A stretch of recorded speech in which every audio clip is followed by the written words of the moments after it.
Agent होने का इसलिए इल्जाम लगाया जाता है कि साहब आप लोग मुस्लिम वोट और कांग्रेस का वोट काटते हैं। कांग्रेस वालों का एक गली में एक गांव में कपड़े की दुकान एक खुलती है, तो आप किसी को मजबूर कर सकते हैं तो दूसरे कपड़े की दुकान ना खोलें। आप ये कह रहे हैं कि रकीबुल हसन जिन्होंने दुबरी में आपको 10 लाख वोटों से हराया, वो और हिमंता बिस्वा शर्मा, कांग्रेस के रकीबुल हसन और हिमंता बिस्वा शर्मा मिले हुए हैं। ये दोनों पार्टनर हैं, आज भी पार्टनर हैं। ये दुनिया को दिखावे के लिए बेवकूफ बनाते हैं। कैसा पार्टनरशिप है सर इनके बीच? हर चीज का पार्टनरशिप। अच्छा, अब मैं कहाँ तक जाऊँ? हर चीज का पार्टनरशिप। जवानी से दोस्ती है, सब कुछ हो सकता है। अमीन होना कोई गुनाह है क्या? चोर होना गुनाह है। कांग्रेसी चोर है, डकैत है, लूट मारे। बीजेपी के लोग चोर है, डकैत है। इनके बाप दादा के पास कोई रुपया नहीं था। बदरुद्दीन बाप दादा और सोने का चम्मच लेके पैदा हुआ है, तो उसका तो पैसा दिखेगा ना। ये सारे चोरों में एक साहूकार आया, तो उनको उसकी तारीफ करनी चाहिए, उसकी भी बुराई लेते हैं। आप पर ये लगातार टैग लगता है, AIUDF पे लगातार टैग लगाया जा रहा है कि पार्टी बीजेपी की बी टीम है। आप एक पढ़े लिखे आदमी हैं, अभी यही फैसला आप दे दीजिए।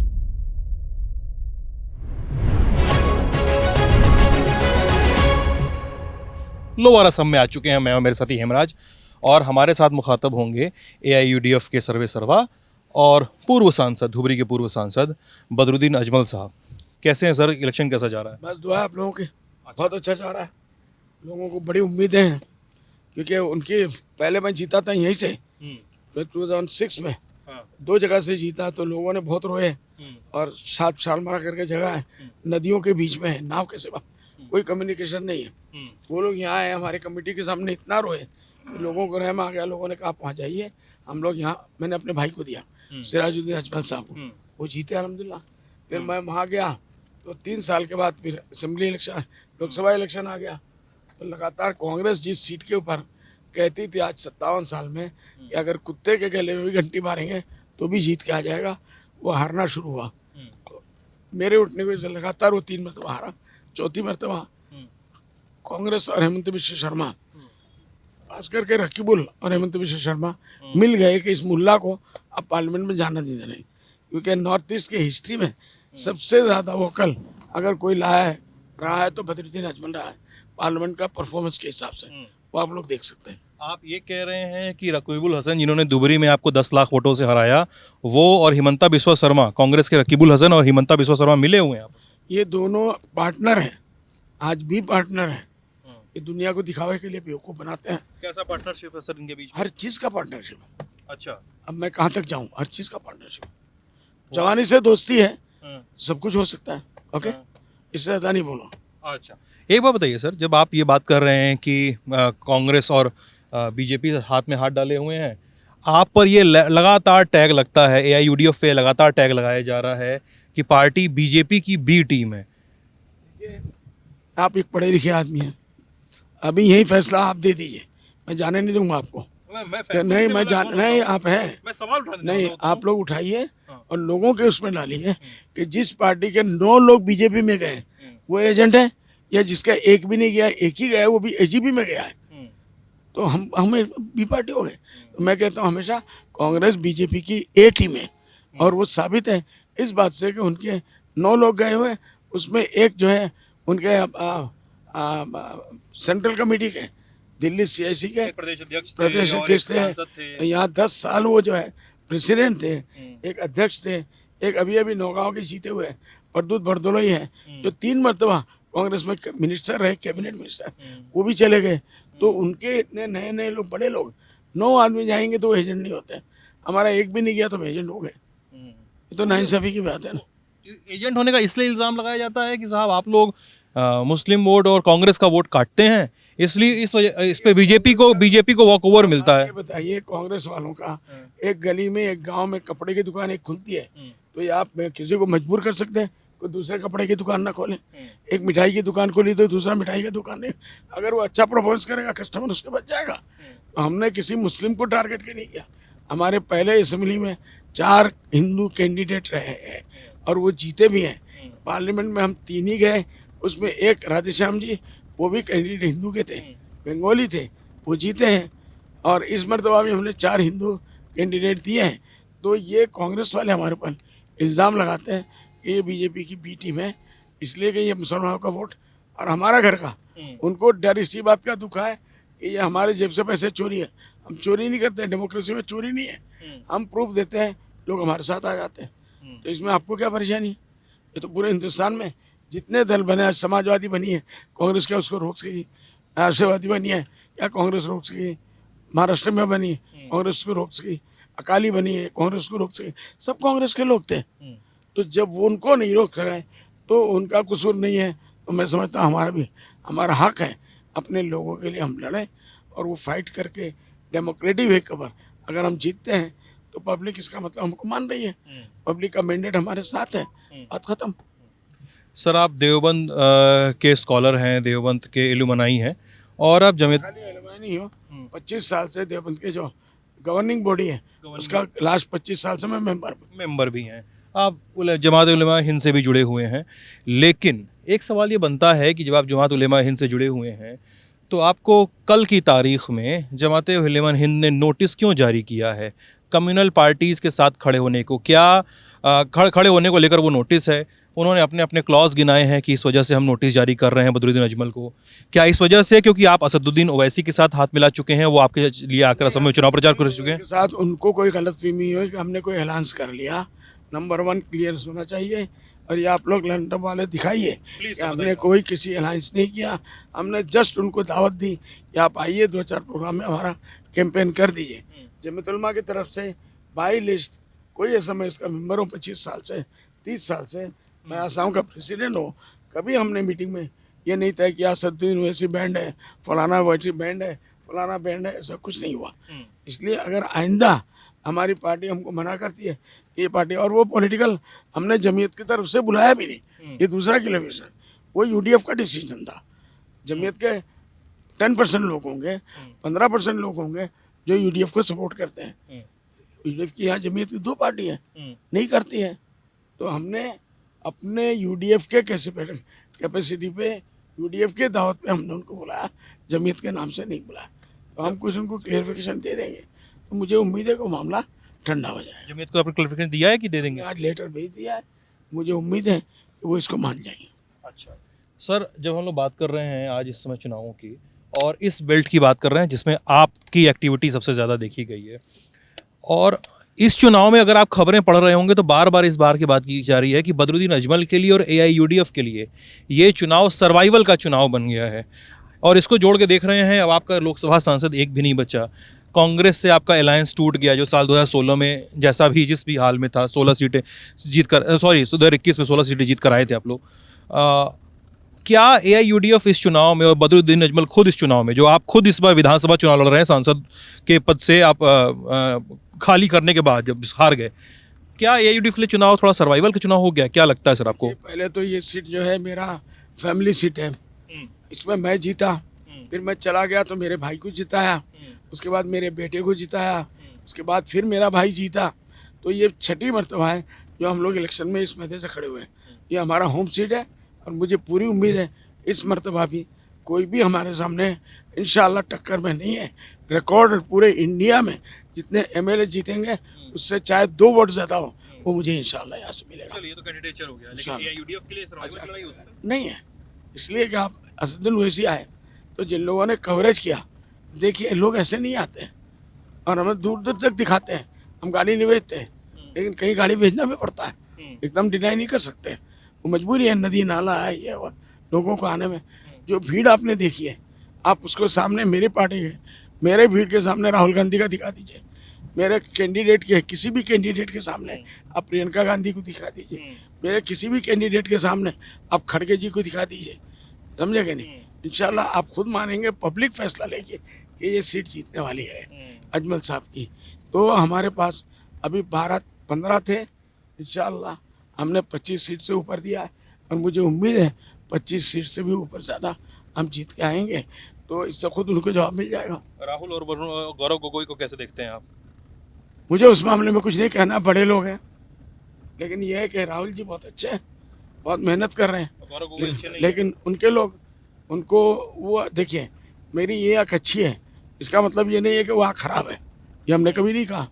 लेकिन गौरव जी वो यहाँ नहीं है, आसाम में रहते नहीं है, आसाम के वो रिप्रेजेंटेटिव करते हैं पार्लियामेंट में, यहाँ आसाम में उनका 10% रहना होता है, जो लोकल लोग हैं वो उनको मिसगाइड कर रहे हैं और उसका नतीजा उनको नजर आ जाएगा। अच्छा, तो अलायंस बन क्यों नहीं पाया इस बार?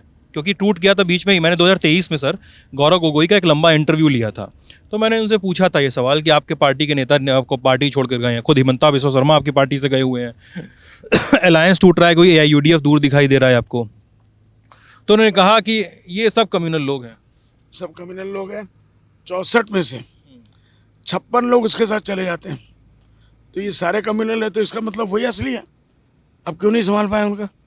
हेमंत बिस्वा शर्मा 56 MLA को लेके गया और उसने चीफ मिनिस्टर बन गया। उसको कितने की 64 में 8-9 की जरूरत थी, वो मिल गया। तो इसलिए वो खुद कम्युनल और ये लगाना बंद करें, पॉलिटिकली इसको देखें क्या वजह है, उनके अंदर क्या बगावत हो रही है, क्या लोगों में नाराजगी है।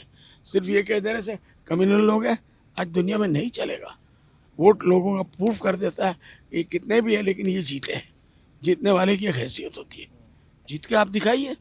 आप कम्युनल नहीं है, बहुत अच्छे हैं।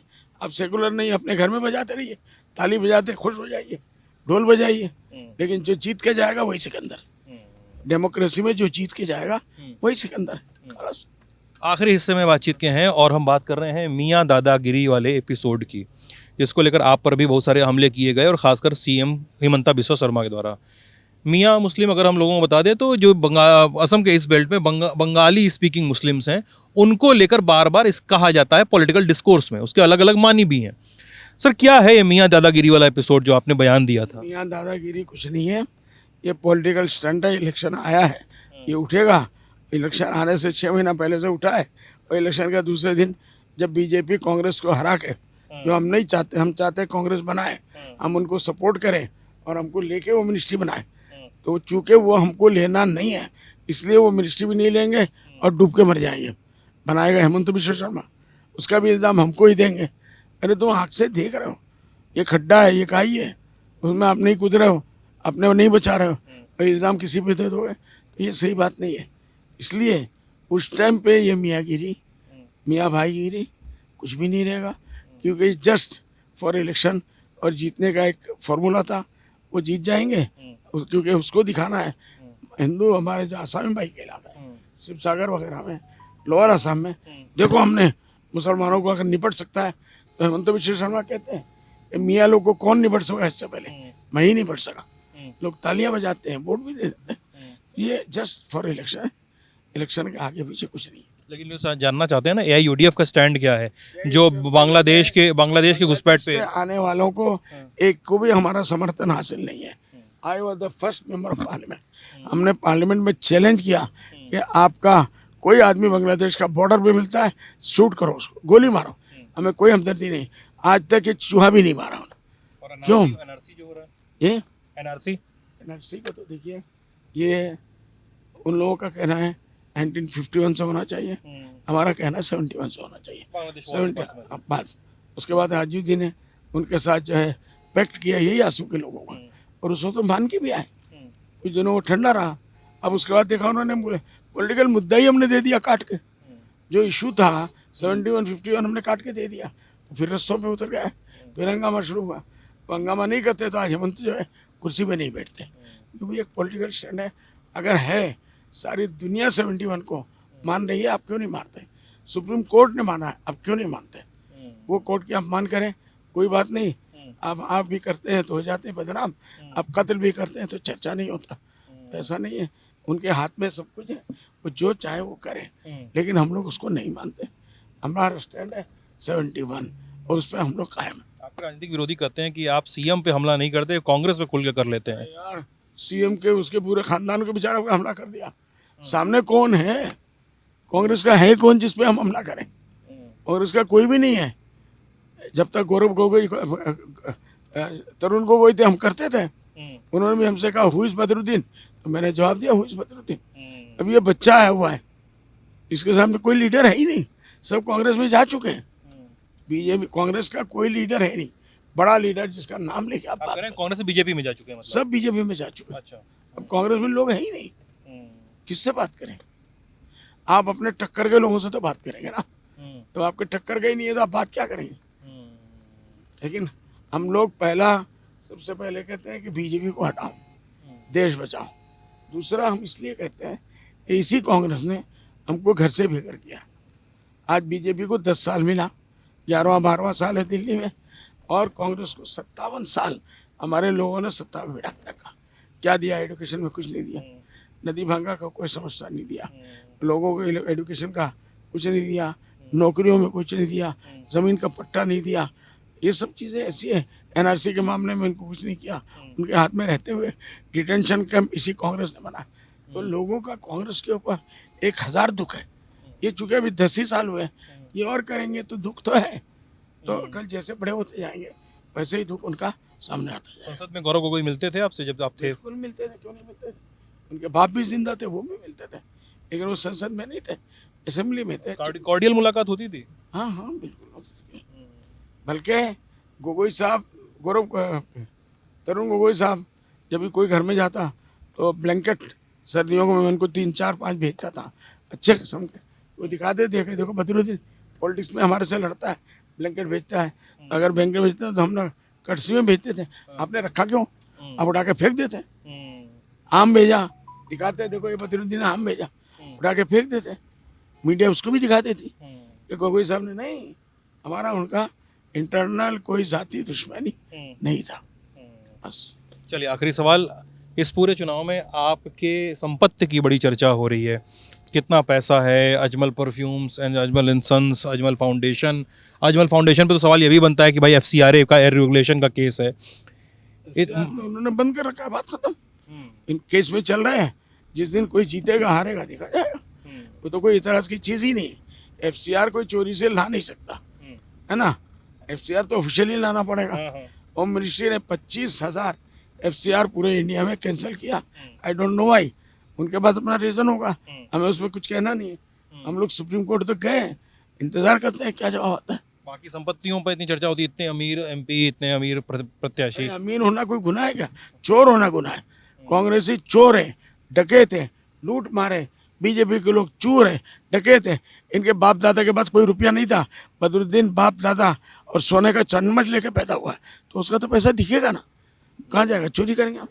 हमारा है तो है, ऑफिशियल बता रहे हैं ना, हम तो कोई 2 नंबर नहीं बता रहे। तो उसको उनको तारीफ करनी चाहिए कि सारे चोरों में एक साहूकार आया, तो उनको उसको तारीफ करनी चाहिए। उसकी भी बुराई लेते हैं, करने दो भाई। तो ये थे बदरुद्दीन अजमल हमारे साथ, जो इस बात के लिए ओपन है कि चुनाव में अगर अच्छे नतीजे आए, मनमाफिक नतीजे आए, तो वो कांग्रेस को समर्थन देने के लिए, अगर ऐसी स्थिति बनती है, रेडी हैं, बशर्ते कांग्रेस उनको लेने के लिए रेडी रहे। ये भी कैविएट लगा हुआ है बातचीत में। मैं उस सिद्धांत कैमरे के पीछे कर लीजिए कि बदरुद्दीन अजमल को अगर नहीं लेंगे तो इस मरतबा और 5 साल के लिए कांग्रेस अपोजिशन में बैठने के लिए तैयार हो जाए, जिसके लिए वो तैयार है। लेकिन हम चाहते हैं कि ना बैठे, 5 साल और बैठेंगे तो कांग्रेस खत्म हो जाएगी। कांग्रेस के नेता कह रहे हैं कि बदरुद्दीन अजमल की 2 सीटें 3 सीटें आ जाएं वही बहुत है, उनके हिस्से की सारी सीटें हमारे पास आ रही हैं इस बार। हेलो देखो भाई, और कितने दिन है? 3 दिन।